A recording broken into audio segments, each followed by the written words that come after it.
প্রিয় শিক্ষার্থী, এখন আমরা আমাদের বিভিন্ন ট্যাগগুলা কীভাবে আমরা বিভিন্ন ট্যাগগুলা লিখে মানে HTML কোডের মাধ্যমে লিখে সেগুলোকে রান করতে পারি সেগুলো একটু দেখব। তো প্রথমে আমি ট্রেভেডিট অ্যাপটা ওপেন করলাম।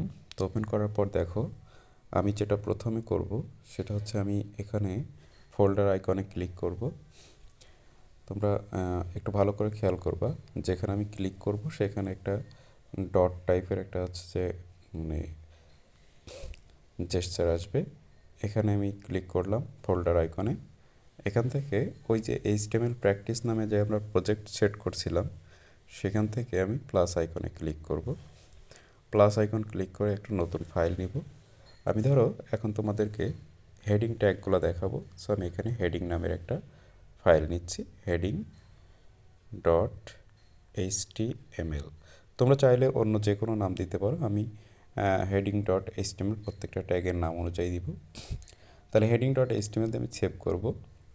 তো এখন আমি হেডিং ডট HTML এ ক্লিক করলাম, করে আমি এখন আমার এডিটারে যাব। তো এখানে আমার প্রথম কাজ হবে যেটা, সেটা হচ্ছে HTML ট্যাগ দিয়ে শুরু করা। তোমরা জানো প্রত্যেকটা HTML ডকুমেন্ট সেটা HTML ট্যাগের মধ্যে লিখতে হয়। এরপরে আমার HTML ট্যাগের দুইটা অংশ, একটা হচ্ছে হেড এবং হেডের মধ্যে আমি দিব টাইটেল। ট্যাগটা শুরু হয় কি অ্যাঙ্গেল ব্র্যাকেট দিয়ে এবং শেষও হয় অ্যাঙ্গেল ব্র্যাকেট দিয়ে। ও এখন এই টাইটেলের ভিতরে আমি দিলাম হেডিং ট্যাগ, সে হেডিং ট্যাগ। এখন আমি যদি এটা রান করে দেখি, দেখো বডিতে কোনো কিছু দেখা যাচ্ছে না, শুধুমাত্র উপরে হেডিং ট্যাগটা লেখা দেখা যাচ্ছে টাইটেলের ওখানে। এখন আমরা হেড ট্যাগের পরে এই HTML এর ভিতরেই কিন্তু আমরা লিখব বডি ট্যাগ, BODY।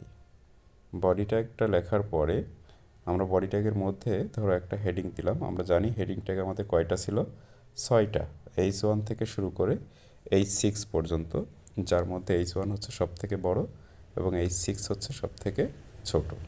তো আমি এটা দিলাম যে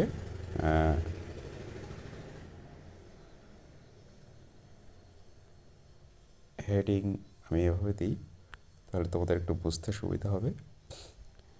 হেডিং 1 এক্সাম্পল। তো আমি এখন এটা রান করি।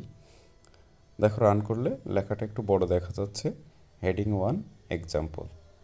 এরপরে যদি আমি ব্যাক যাই, গিয়ে এখানে আমি H2 লিখব, H2। তো H2 লিখলে এখানে ধরো আমি লিখলাম যে, আমি এটাকে একটু কপি করে নিই।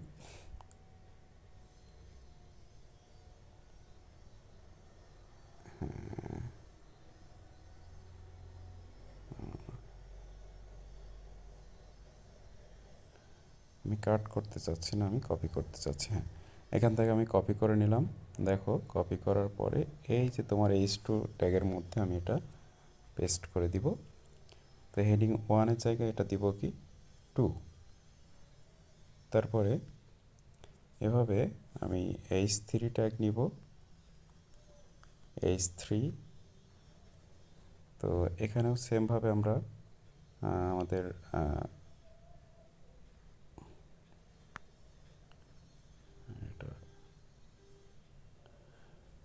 তো দেখো এখানে আমরা যদি আমাদের ওই লেখাটাকে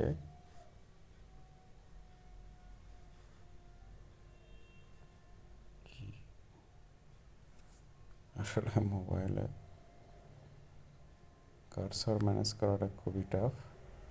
আচ্ছা আমি লিখে ফেলি, এটা বাদ দিই। তো এখানে হচ্ছে যে হেডিং 3 এক্সাম্পল। তারপরে আমরা হচ্ছে যে নিব H4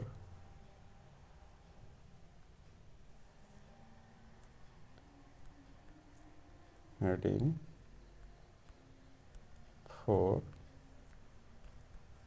এক্সাম্পল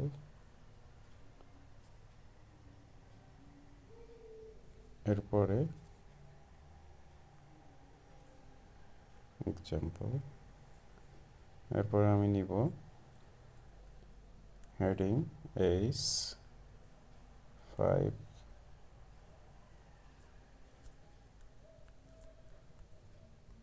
হেডিং 5 এক্সাম্পল এরপরে নিব H6 হেডিং 6 এক্সাম্পল ধরে নেওয়ার পরে আমি এটাকে রান করব। দেখো আমার 6টা হেডিং, এই যে হেডিং 1 সবচেয়ে বড়, হেডিং 2 তার থেকে ছোট, হেডিং 3 তার থেকে আরেকটু ছোট। তো লেখাগুলো একটু মোটা হয়েছে এবং সাধারণের তুলনায় বড় হয়েছে। আর এগুলো H6 এখানে ছোট দেখা যাচ্ছে। তো আসলে তোমার এর একটা মানে ডিফল্ট সাইজ আছে, সেই সাইজ অনুযায়ী এগুলো চলে আসবে। আমরা বড় ব্রাউজারে দেখলে একটু বড় দেখা যাবে। তো এভাবে তোমরা হেডিং ট্যাগটা দেখতে পারো। হেডিং ট্যাগের পরে আমি আবার আরেকটা এটাকে সেভ করে রাখলাম, আরেকটা নতুন ফাইল নিব। হেডিং ট্যাগের পরে আমি নিব ধরো কিভাবে তুমি একটা প্যারাগ্রাফ ট্যাগ ইউজ করতে পারো। তো আমি সেটার জন্য প্যারাগ্রাফ ট্যাগ লিখি, নাম দিলাম প্যারাগ্রাফ ডট HTML। আমি আবারও বলছি, অবশ্যই তোমরা খেয়াল রাখবা তোমাদের এই যে লেখাগুলো যখন লেখো তখন তোমার এই নাম সেভ করার সময়, নাম লেখার সময় সেটা তোমাদের ভুল হচ্ছে কি না। হ্যাঁ, ভুল হচ্ছে বলতে আমি এবার একটু সহজ পদ্ধতি অবলম্বন করব। আমি এই লেখাটা এখন বারবার লিখব না, আমি একটু দ্রুত করার জন্য HTML স্নিপেট আছে এখানে, আমার HTML এর যে বেসিক কোড ফরম্যাট সেটা দিয়ে দিবে। তো তোমরা এখানে দেখো ডক টাইপ HTML লেখাটা তোমাদের দরকার নেই, প্রয়োজন নাই। ল্যাঙ্গুয়েজ এখানে ইংলিশ ডিফল্ট হিসেবে থাকে, তো না দিলেও কোনো সমস্যা নেই। মেটা চার্টসেট UTF-8 এটাও তোমরা মেটা ট্যাগের ইউজ দেখতে পারো, বা মেটা ট্যাগ না ইউজ করলেও চলবে। শুধু পেজের টাইটেলটা আমরা এখানে দিব। ধরো আমরা টাইটেলটা দিলাম এখানে প্যারাগ্রাফ ট্যাগ, প্যারাগ্রাফ ট্যাগ। এরপরে আমি বডি অংশের মধ্যে আমার কোডগুলো লিখবো। তাহলে আমি যে কোনো একটা লেখা লিখবো, ধরো একটা পি ট্যাগের মধ্যে আমি লেখা লিখবো। সো পি ট্যাগের মধ্যে ধরো আমি দিব say this is a paragraph tag. হ্যাঁ, তো এই প্যারাগ্রাফ ট্যাগের কাজ হচ্ছে যে কোনো একটা লেখাকে একটা প্যারাগ্রাফের মধ্যে লেখা। তুমি যদি এটাকে ধরো এরপরে কিছু একটা দিচ্ছ, সে যে আমার হচ্ছে যে it is a block level element.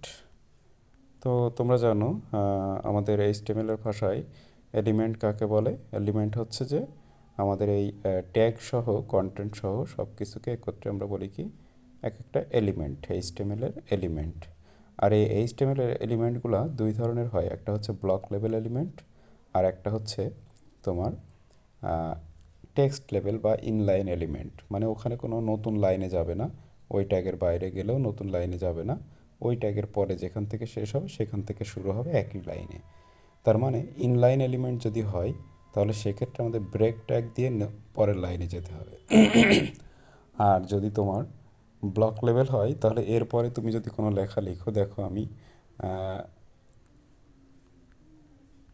Outside paragraph লিখি, আউটসাইড প্যারাগ্রাফ। তো এই আউটসাইড প্যারাগ্রাফ লেখাটা আমার ওই প্যারাগ্রাফ লেখাটার থেকে আলাদা দেখাবে। আমি একটু তোমাদের রান করে দেখাই। এই যে সেভ করলাম, দেখো প্রথমে আমাদের this is a paragraph tag, it is a block level element এরপরে একটা ফাঁকা জায়গা রেখে তারপরে আউটসাইড প্যারাগ্রাফ লিখছি, দেখছো? তো আসলে এখানে ব্যাপারটা হচ্ছে, তুমি যদি একই লাইনে যদি একই লাইনে লিখছো তো কিন্তু এটা পরের লাইনে চলে আসছে, আবার পরে প্রথমে যেটা তুমি দেখো এখানে it is a block level element, পরের লাইনে লিখছো কিন্তু সেটা একই লাইনে তোমার দেখাচ্ছে। তো এখানে একটা বিষয় আছে, সেটা হচ্ছে কি, আমরা জানি যদি আমরা নতুন লাইনে যেতে চাই তাহলে সেক্ষেত্রে আমাদের কি করতে হবে, কোনো কিছু নতুন লাইনে নিয়ে যেতে গেলে একই ব্লকের মধ্যে সেটা আমাদের ব্রেক ট্যাগ দিতে হয়। কী ট্যাগ? BR tag.